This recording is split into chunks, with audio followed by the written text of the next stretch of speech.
welcome. Thanks everyone for coming. My name's Dewitt.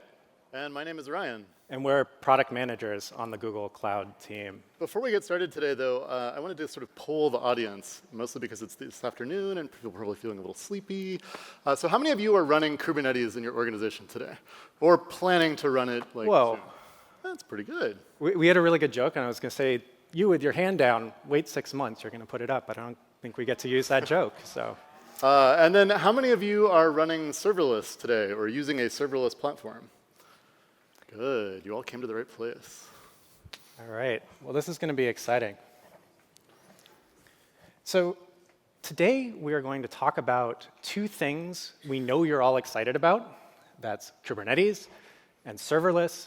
And we know that because you just put your hands up, and the talk is called Kubernetes, Serverless, and You, and you came. But also, we're going to introduce two new things that you're just learning about today. One is the serverless add-on for Google Kubernetes Engine, and the other is Knative, the open source project that powers it. And a lot of people worked very, very hard on this, and we're going to try our best to do it justice. But if we trip up, just applaud really loud right then. So let's get started. So this is all possible thanks to Kubernetes. So as you know, Kubernetes is the open source orchestration layer for managing and deploying containers. Announced only 4 years ago, Kubernetes is now supported by every major cloud. It has taken off like wildfire. Every day, thousands of people contribute to the success of Kubernetes, allowing real businesses like yours to abstract away the underlying infrastructure. And in fact, it's that power of abstracting away the underlying infrastructure that has allowed us to think of infrastructure as a smooth paved surface, available wherever you are, in your data center or in ours. But that's only half the story.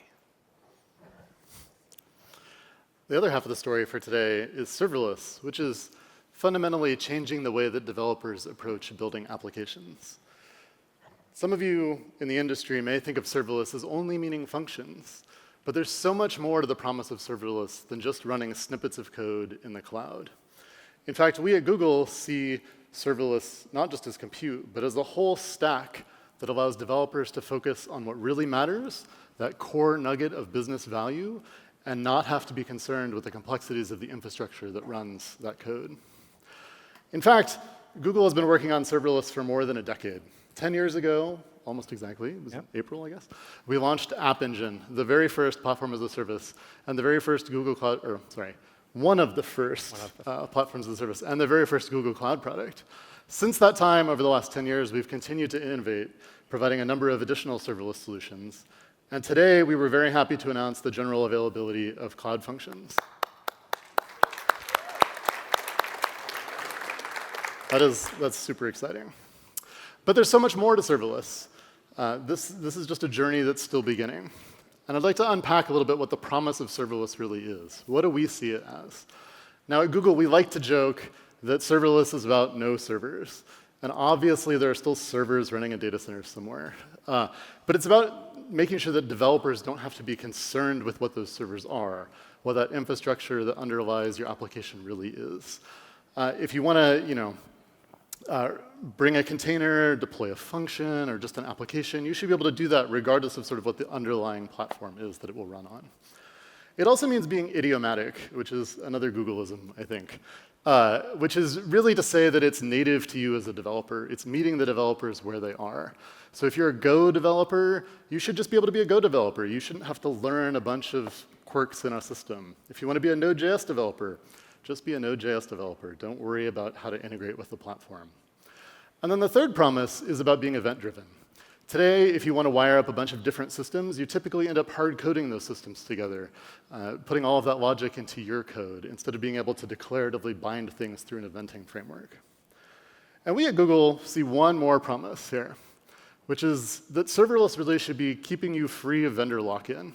By adopting the promise of serverless, you should be able to take your code and run it wherever you feel most appropriate.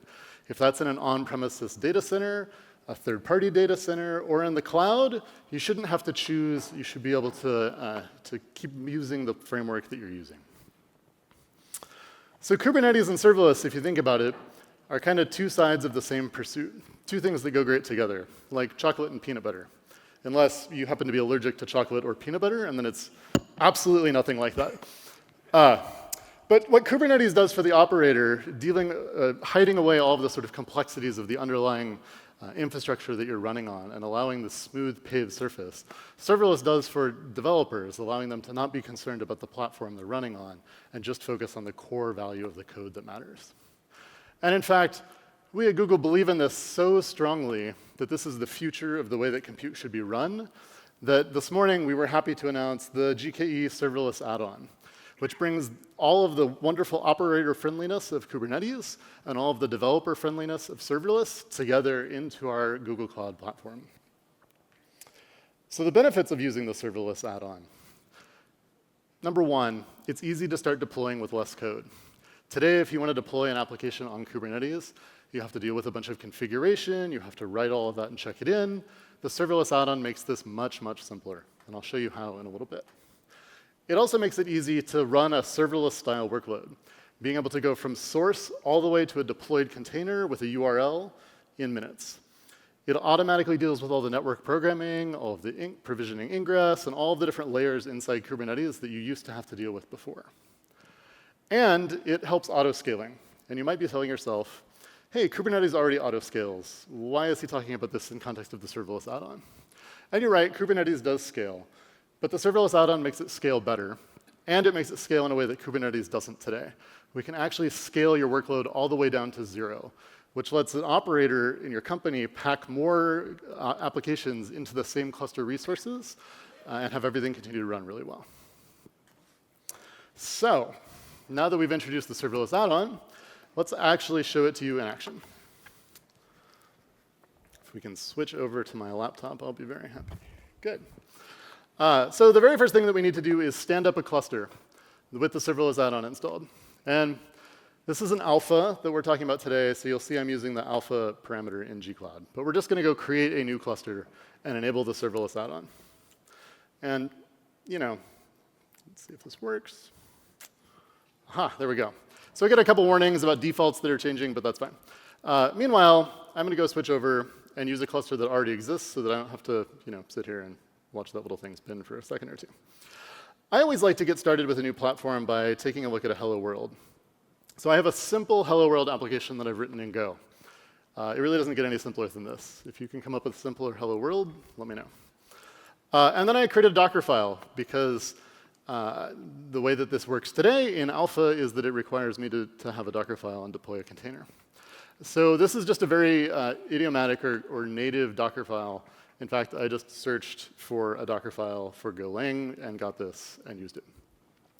So how easy is it for me to deploy this on my own box? It's idiomatic. I should be able to test it and run it here, right? So if you're familiar with Docker, I can just do Docker build, and I'll tag it with a particular container repository. So it's going to go do a little build. It's going to produce a container for me. This went a lot faster in rehearsal. There we go.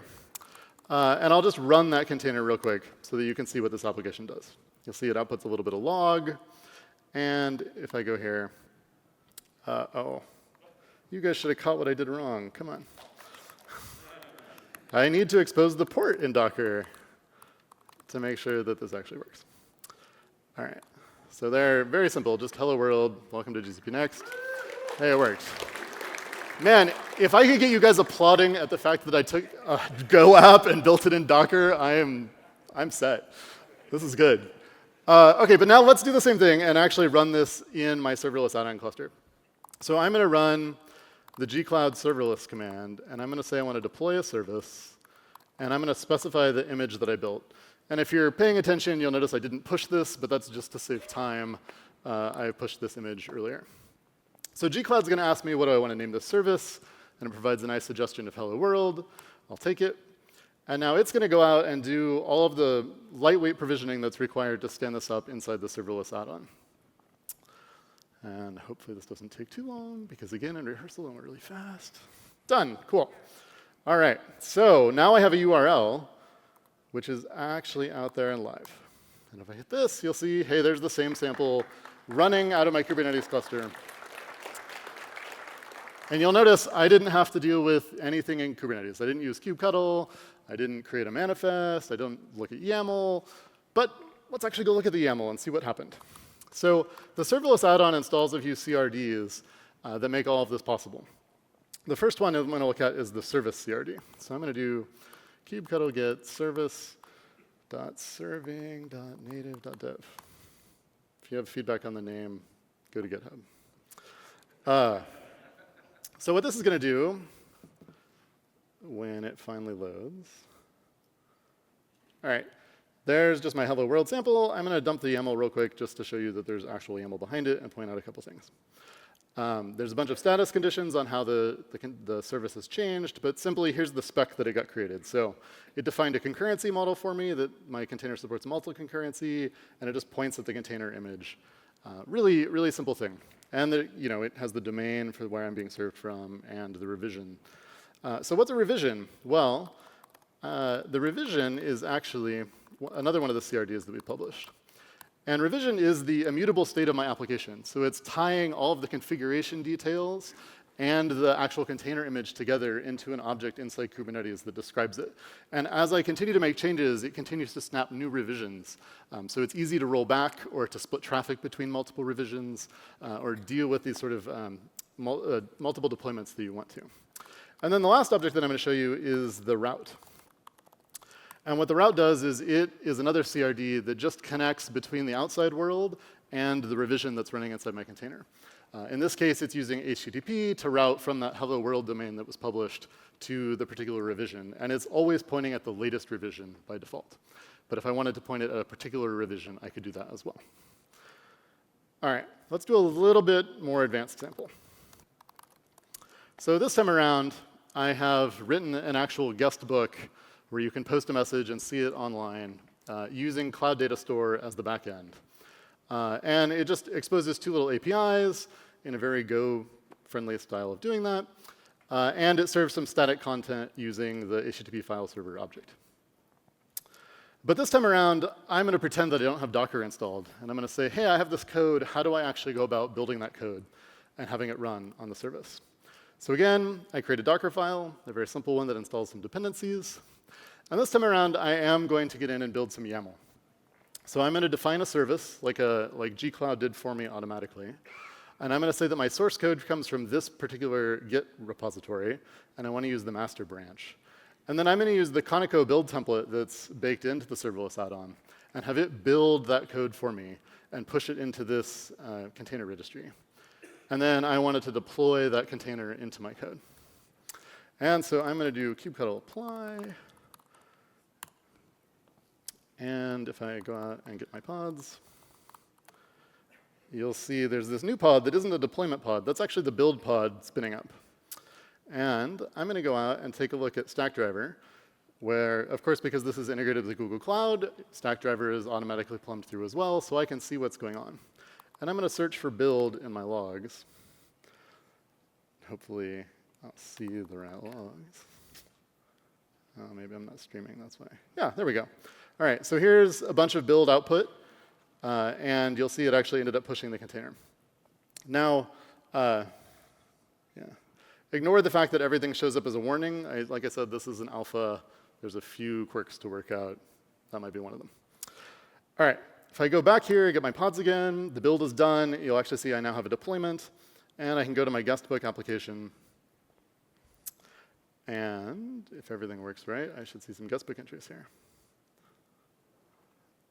Oh, that's not what I wanted to see.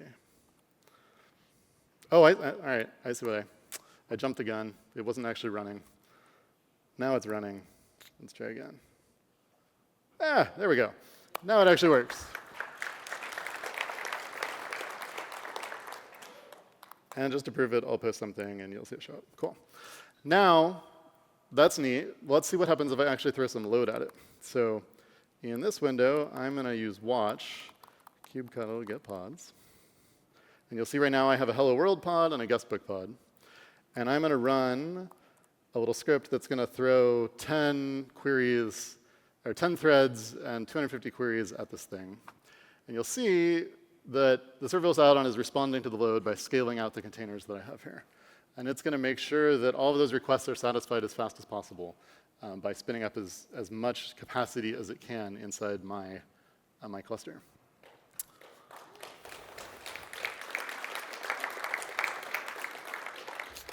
So that's really exciting. The last part of this demo that I was hoping, yep, there it goes. So you'll see the Hello World demo is now actually spinning down. That pod is terminating because nobody in the audience actually went to that URL. And so it's timed out. It's hit the timeout limit, and now that pod is going to go away. And so you can see it's actually saving me resources inside my pod, or inside my cluster, rather, because of that. So this is just a really brief introduction to what the serverless add-on can do. There's so much more baked in here. And we're gonna tell you a little bit more today, but tomorrow at the same time slot actually is a very deep technical deep dive into the underlying technology on this that you should come to, and you can learn all about all of the intricate details in here. Okay, if we can switch back to the slides. Cool. So just to recap the demo really quickly, like we went out and we turned on a cluster inside Kubernetes that deployed the serverless add-on. So I didn't have to load a bunch of manifests or anything to get all of this stuff installed. It was just there by default inside my cluster, or there when I enabled the add-on, rather. We then deployed a Hello World app from a container using the G-Cloud command line to make it really easy. And then we built source actually on the cluster, safely contained inside the cluster. So nothing had to leave my cluster by doing that. And then we showed how it scaled up and down. And then events is another big piece of this. And like I said, I didn't have time in this demo to show off events, but come tomorrow and we'll talk all about how events work inside this space as well. But you know, it's great for me from Google to stand up here and tell you how awesome my technology is. But you shouldn't just take my word for this. So I'd like to invite Ram from T-Mobile up. He's the principal technology architect to tell you a little bit more about how T-Mobile has been using the technology inside the serverless add-on. Thank you, Ryan. Thank you, Ram.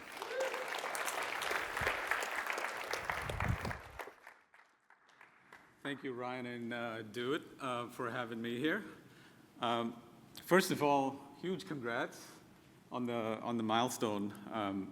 So we're really, from all of us at T-Mobile, huge congrats to you guys.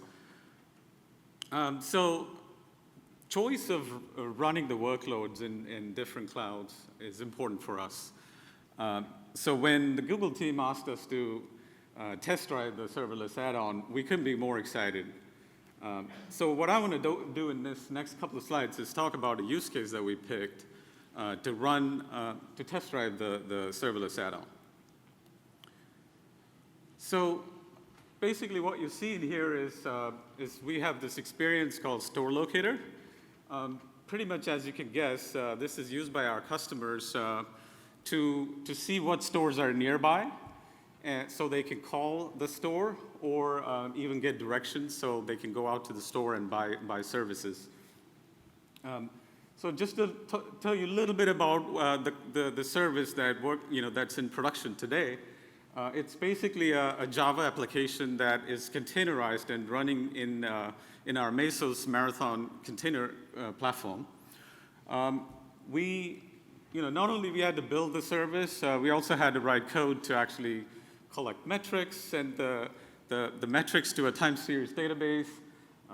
Scaling is largely manual because we get alerts from Grafana and then we create dashboards to actually to monitor it, and then when there's alerts kicking in, we go in and manually scale it. The other part is it's always running. Even when the service is not used, it's always running, which means it's taking resources from the cluster.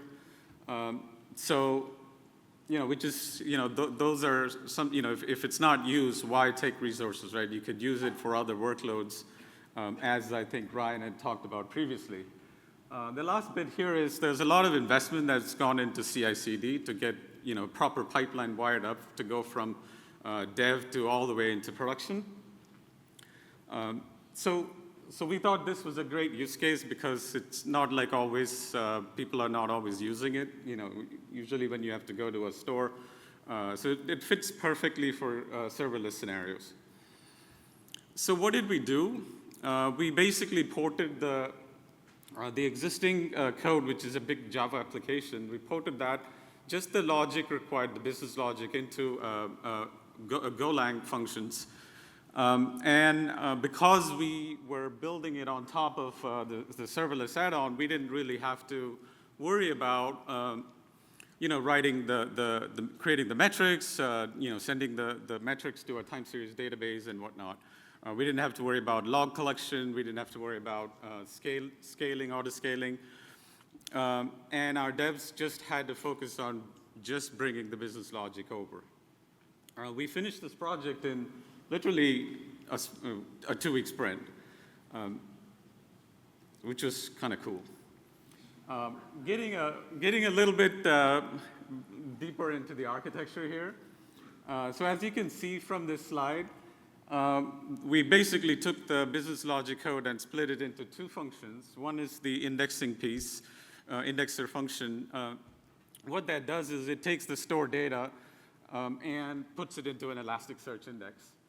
Because the serverless add-on is built on top of Kubernetes, we were able to deploy a production-grade Elasticsearch cluster into our same infrastructure with a Helm chart. So that was pretty easy. And then the other function you see here is the query function, which takes a request from the app and executes geodistant search queries against the Elasticsearch and shows you the results. So pretty straightforward. Now, I want to talk a little bit about where we're going with it. So today we have, as I said earlier, we have stored data in different sources. We want to actually kind of merge, create basically a BigQuery data set and have all of the stored data in central location. And then when the stored data changes, based on those events, we want the index to be automatically updated so that our customers are always seeing the most current data. And then T-Mobile's pretty heavy into supportive of open source. So we want to open source the stored data set so that other people or other developers in the industry can actually build something that we didn't imagine, right, experience. So we want to open source the data set. We also want to open source the function code because Store Locator is something that pretty much every retailer has the same kind of need, right? If you look at Best Buy or different applications, the Store Locator is something we see everywhere. So we want to open source that as well. And then the last bit here is, we're always looking for ways to improve the experience for our customer, make it easy. So we want to integrate with Google Assistant so that it gives a natural language kind of interaction with the experience. I think that's about it. So hopefully this was useful.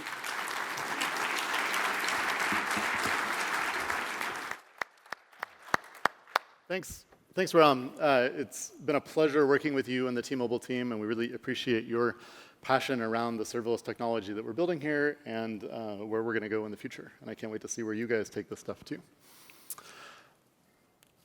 So that's the GKE serverless add-on. Like I said, it's available in an alpha program right now. If you would like to request access to that, please check out this URL. It'll be available for everybody later this year. But, there's a lot of time left in this talk. T-Mobile talked a lot about open source, too. That might be a good idea. What do you think? Maybe we should talk a little bit more about that. All right. So thank you, Ryan. Thank you, Ram. So as we were building the serverless add-on for GKE and working with customers like T-Mobile, we had the opportunity to survey the space, and we realized that the marriage of serverless and Kubernetes is attracting a lot of interest. And rather than shy away from that, we saw it as a perfect opportunity to bring everybody together to collaborate. And that's what we're going to talk about now. I'm very pleased to introduce today Knative, which provides the building blocks for running serverless workloads on Kubernetes. Thank you. And what I'm going to show you should look familiar because Ryan just showed it to you in the demo. This is real technology that we're deploying into our real clusters and supporting. And we believe that's the right way to approach an open source problem. But you don't do it alone. Doing this right requires an ecosystem. And we are very proud to have worked with some of the biggest and leading names in cloud like Pivotal and SAP and Red Hat and IBM to codify the commonalities for running serverless on Kubernetes. And we're going to hear from some of them today.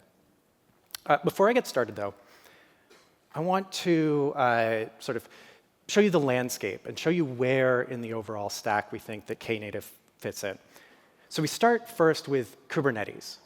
The universal platform, it's ubiquitous, it runs everywhere. We take that for granted, and that's what allows us to do this, which is build a layer of building blocks, these primitive components for essential operations for running serverless workloads on top of Kubernetes. We're starting with build and serving and eventing, but this is just the beginning, and we expect it to grow from here. In fact, I've heard this referred to as the standard library for running serverless on Kubernetes, and I think I'm okay with that analogy. In here, we see the type of products that we envision being built on top of Knative. Google is sharing a few of those with the world today. Earlier today, we learned about SAP's Schema, Pivotal's function service, and we'll talk about those now. Again, I can't emphasize enough, so I added a whole nother slide just to say it. This is not a science fair project. This is not a 20% open source project that we're shipping. Rather, it's Google products that we are taking the open source out of and giving away. And we're not doing it alone. Earlier today, SAP announced SAP Schema, which is based on Knative serverless components.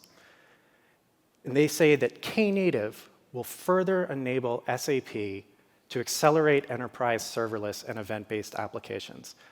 SAP has been an incredible development partner throughout, and I'm really excited about what's going on with Schema. They're around this week at the SAP booth, and I hope that everybody gets a chance to stop by and see what we're doing with Schema. And IBM Cloud is investing in Knative. IBM, of course, has extensive background and experience running serverless workloads at scale with OpenWhisk, and we are working together, and they are leading and bring their leadership and expertise to help bring serverless to a wider range of applications, developers, and industry than ever before. And Red Hat, who's been focused on open source and customer choice since the beginning, is investing in Knative to create a common building block for serverless on top of Kubernetes across the hybrid cloud. Absolutely wonderful working with Red Hat. Very excited to see this in the OpenShift function service. And T-Mobile isn't just a customer. T-Mobile is also a contributor to Knative. With their Jazz framework, they are integrating Knative into the very fabric that T-Mobile runs on. Knative and Kubernetes and Jazz are working beautifully together to accelerate T-Mobile's move to cloud-native applications. Been fantastic working with a partner and a customer who has so much to add in the open source world as well. Thank you, Ron. In fact, this is the beginning. Maybe the future of serverless is going to be built on Kubernetes and Knative. Some of you know Sebastian, creator of Kubeless. He says that Knative is standardizing the primitives needed to simplify code-to-production workflows. It promises to be a solid foundation to develop the future of serverless compute. It's been amazing having Seb help out, so thank you. And you've heard me talk a lot. Now I'd like to bring up my friend Ryan Morgan, Vice President of Application Platform at Pivotal Software, who has done more for Knative than anybody. Thank you, Ryan.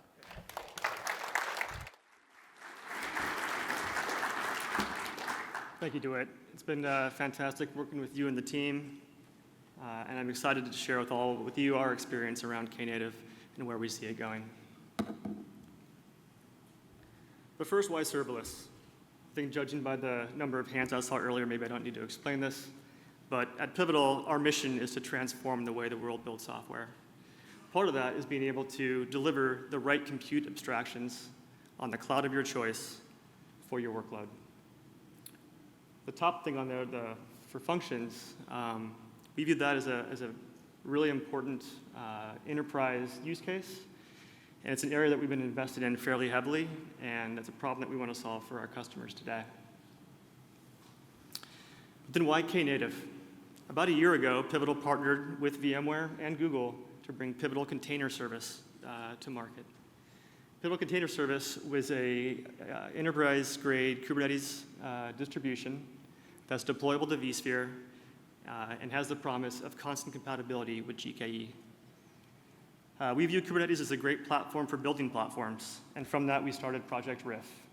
Project Riff had the top goals of being K8s native, with a focus on event streaming and first-class support for Spring and for Java, but also for other languages as well.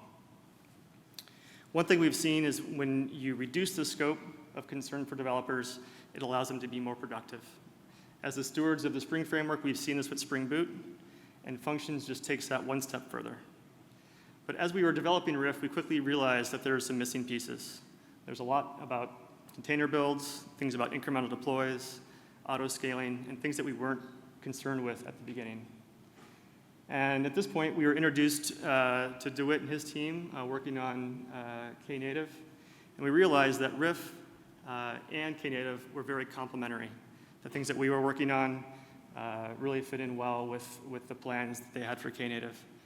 So we began working with Google to contribute some of our code into the Knative project. And through that, we then rebased the Riff developer experience for event-driven functions onto Knative. So really, we're betting our future on Knative. And part of that is our first release today. So this morning at 9:30, we released our first version of Riff that is fully built on top of Knative.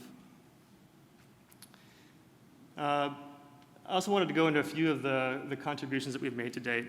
The first is around the Riff build, and the build templates that are provided within Knative.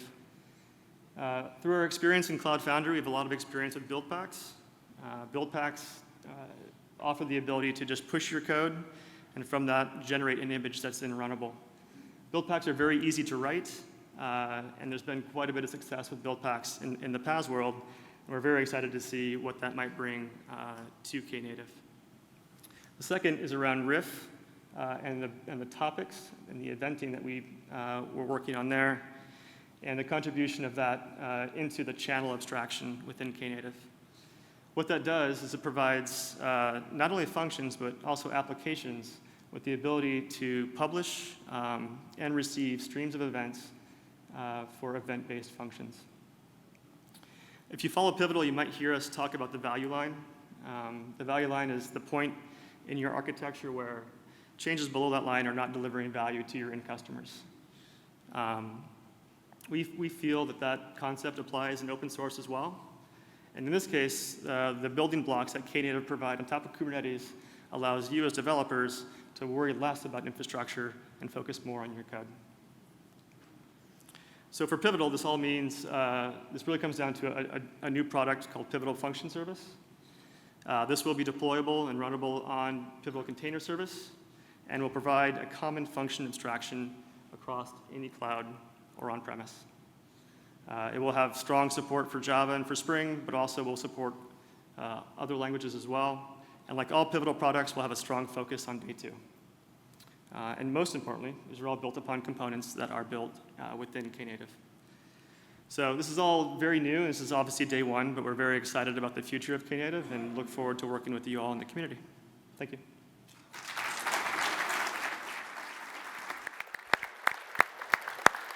Thank you, Ryan. Thank you. I can honestly say that we would not be here without the help and support and contributions of Pivotal. It's been fantastic working with Ryan and the team. I'm really excited about the future for Riff. I'm excited about the future for Knative based on the things we've learned in that collaboration. Really been fantastic. So thank you, Ryan. Now I'm going to tell you very high level, so this is very low fidelity, a little bit about what is in Knative today. This is early on, and we're just getting started. And I'm not going to go into a lot of detail because tomorrow there's a technical talk, Dev 209, where the tech leads will go and unpack this a little bit more. So right now, it focuses on the common components that everybody needs, below the value line where you want to codify the commonalities, where you're not deriving proprietary business logic, but rather something that's better off if we all get it right. Okay, so right now we're starting with build and serving and events. So what does build provide? As you know, containers are the lingua franca, the common language of Kubernetes, and they're the common language of Knative as well. But if you're a developer like me, you don't write containers. You write code. So you need something that's going to allow you to orchestrate the process of going from code to container. And what Knative build primitives do is allow you to describe that in such a way that maybe safely on cluster with Conoco or in the cloud with Google Cloud Build, you can have your Kubernetes workflow pull that code into a container. But when you have a container, what do you do with it? You want to serve it. So what Knative serving components do is allow you to describe your workload in a way that makes sense for the developer. You saw some of these in Ryan's demo, the route and the configuration, the sort of 12-factor app style of development that we've learned building serverless products at Google. And that will allow the system to do things for you, like scale it from 0 to 1, or 1 to 100,000, or maybe even better, 100,000 back down to 0 again. Right, so that's the type of things that having these standard primitives allow you to do. And that's great. It makes a wonderful day one experience. But what about day 2, day 5, day 100, when you're still trying to run these workloads in real production? Then you need something that's smart about blue-green deployments and traffic shifting. And those are the other components that are inside native serving. And you might want to serve these over HTTP or HTTPS. That's great. You can do that. Set up an ingress rule, set up a route. But you may also want to attach it to a larger event ecosystem.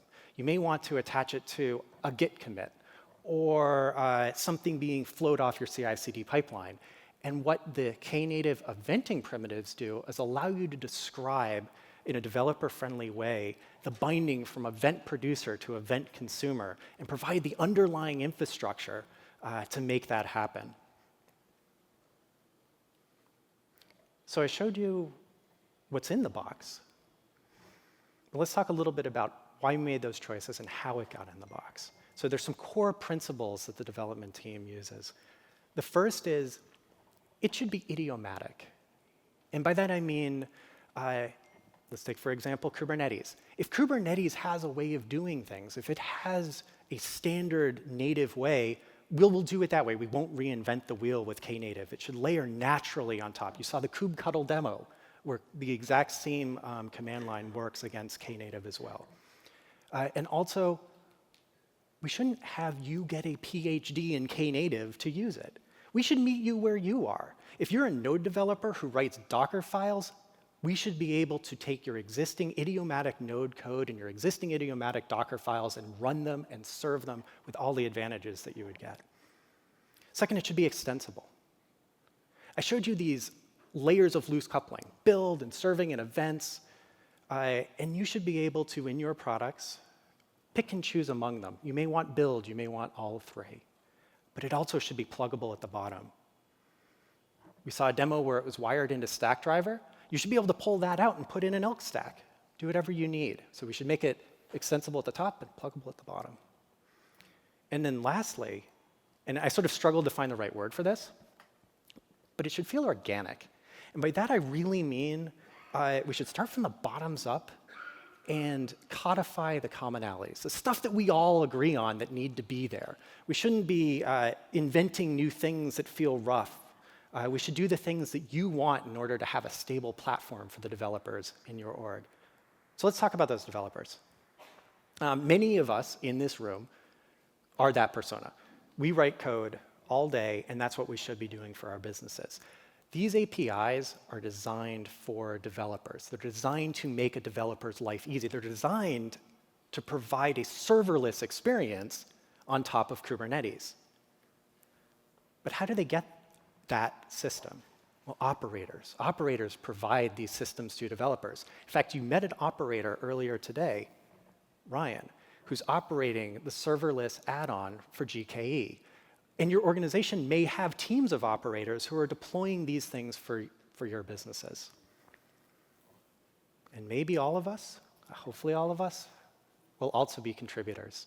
But this is something that we all want to work on together to get it right, and we strongly believe in the power of open source to do this. So why is Google investing in it? Why are we doing it? It's clearly not easy. Frankly, we're doing it because you asked us to. You're moving your businesses to Kubernetes, but you don't want to leave serverless behind. You want to bring serverless with you. So Google is responding by helping out, by building serverless on top of Kubernetes. Then you ask, why are we doing it in open source? Well, you also want workload portability. You want the freedom of choice to run wherever you want, in your data center or in ours, and we want to help provide that through open source. So to recap, Knative is providing those building blocks for running serverless on Kubernetes. And today we're starting with build and serving and events. And it's very early days, and we expect it to grow rather big from here. And we're doing this so you can run wherever you want to run. Wherever you can run Kubernetes, we think you should be able to run your serverless workloads. And we're very pleased to be doing this not on our own, but with a very broad community of industry partners. And best of all, and I've been waiting to say this for a really long time, Knative is open today. You can go to GitHub. I put this slide last so you wouldn't all go at the beginning of the talk. But go to github.com/Knative and get involved. We're really excited to open it today. So thank you.